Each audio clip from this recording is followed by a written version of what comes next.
Existem informações de que a língua portuguesa teve origem no noroeste da Península Ibérica. É verdade, professor? De certa forma, sim. Porque, como eu dizia há pouco, o latim foi evoluindo e na Península Ibérica, no começo era espanhol e português uma coisa só.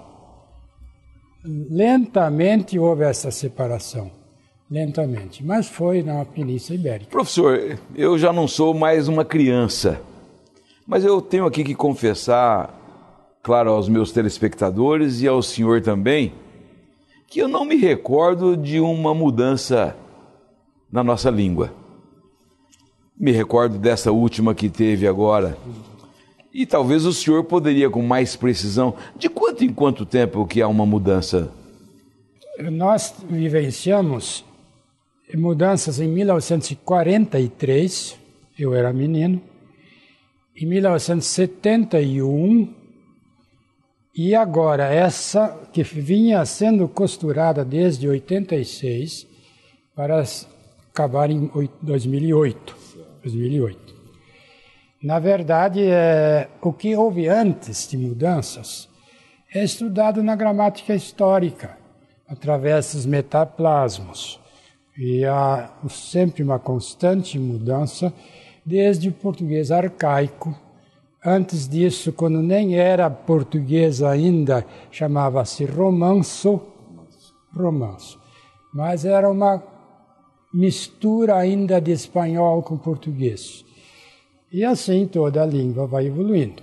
Professor, o choque de uma mudança, porque esse choque que houve agora, nós vimos aí o comentário da imprensa nacional, poucos segundos na mídia, não houve uma reação da sociedade. Ou seja, quando há uma mudança na economia, o mundo inteiro se preocupa, a sociedade inteira se preocupa. As reações foram sempre essas. E dá para o senhor fazer uma análise, o porquê dessa reação tímida? A reação foi tímida porque a reforma foi tímida. O que se reformou foi tão pouco e tão inexpressivo que não atingiu o público. Na verdade, houve muito gasto. Na verdade, todas as obras terão que ser adaptadas à nova ortografia, o que implica dinheiro, implica... Entendi. E, na verdade, o povo sentiu muito pouco. Ele já não escrevia 50 com trema.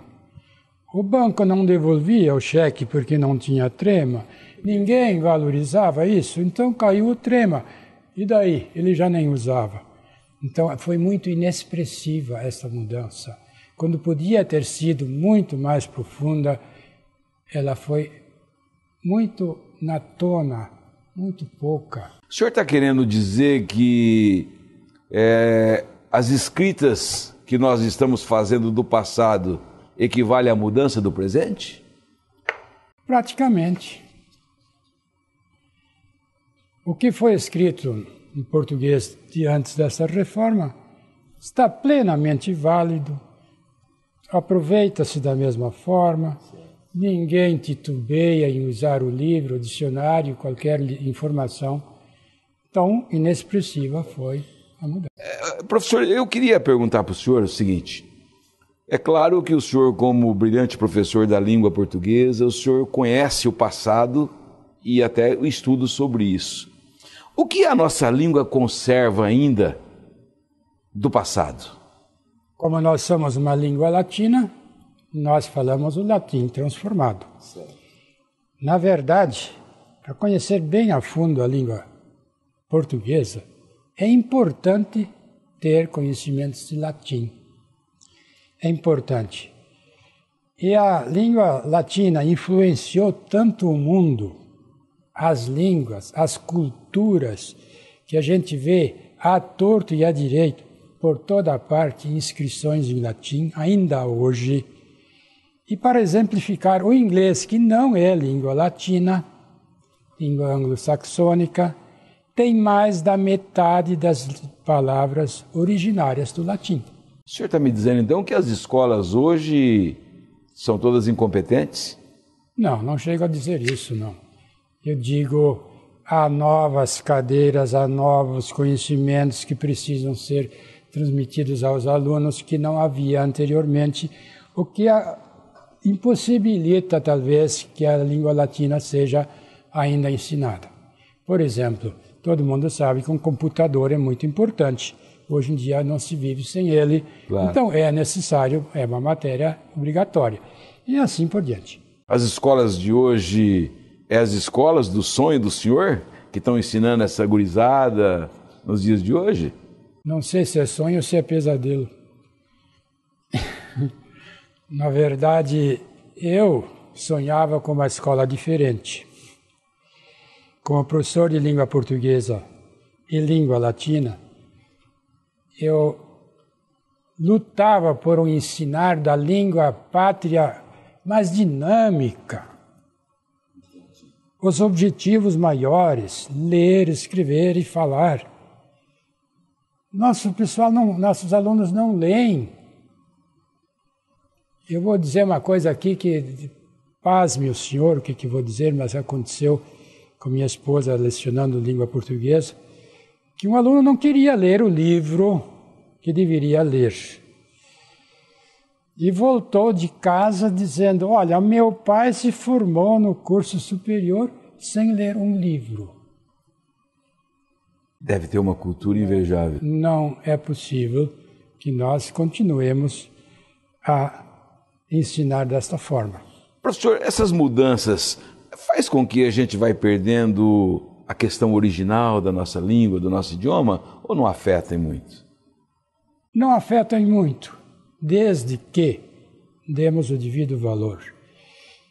Eu cito aqui agora a escola que eu acho que foi a melhor em que eu lecionei na minha vida, Escola Técnica Federal do Paraná de Curitiba, Cefet hoje, onde nós fizemos o nosso sistema de avaliação de língua portuguesa, onde havia os grandes objetivos, ler, escrever e falar, e uma obra lida, que eram objetivos essenciais. Sem eles não se passava de semestre. E não havia nota. Era tudo por objetivo atingido ou não atingido. Cidadão que não tivesse a redação suficientemente boa, repetia o semestre. Ainda é do meu tempo, isso aí. É verdade. Hoje passa-se tudo. É verdade. Professor, quantos países que falam o idioma português? Na verdade, nós temos Brasil dominando, Portugal, Moçambique, Goa, Porto Príncipe, Guiné e Bissau. Se fala, eu disse no início do nosso bloco, sobre que o país, a língua portuguesa, me parece que é o terceiro idioma, né? Mas, professor, o Brasil hoje permite que uma aeronave com destino ao exterior saia daqui sem falar a nossa língua. E nós somos, de certa forma, entreguistas. O espanhol não permite. Os países de língua espanhola, castelhano, exigem que seja na língua deles, até as mensagens de computador. Nós não estamos nem aí. Achamos que deve ser em inglês.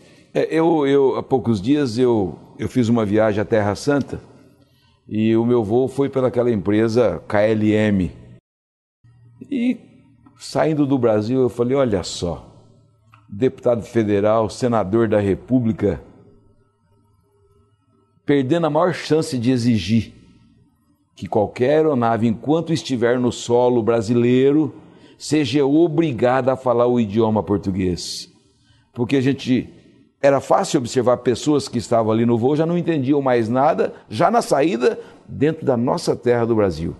Quer dizer, eu acho que são oportunidades que a classe política do Brasil perde, né, professor? Perde, e precisava acordar para isso.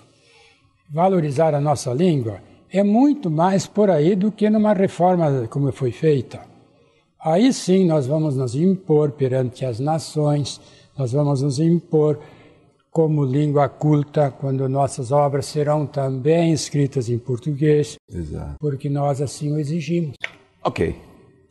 Depois do intervalo, nosso convidado avalia a qualidade da forma de ensinar nos dias atuais. Fique com a gente, é só um instante. Voltamos já.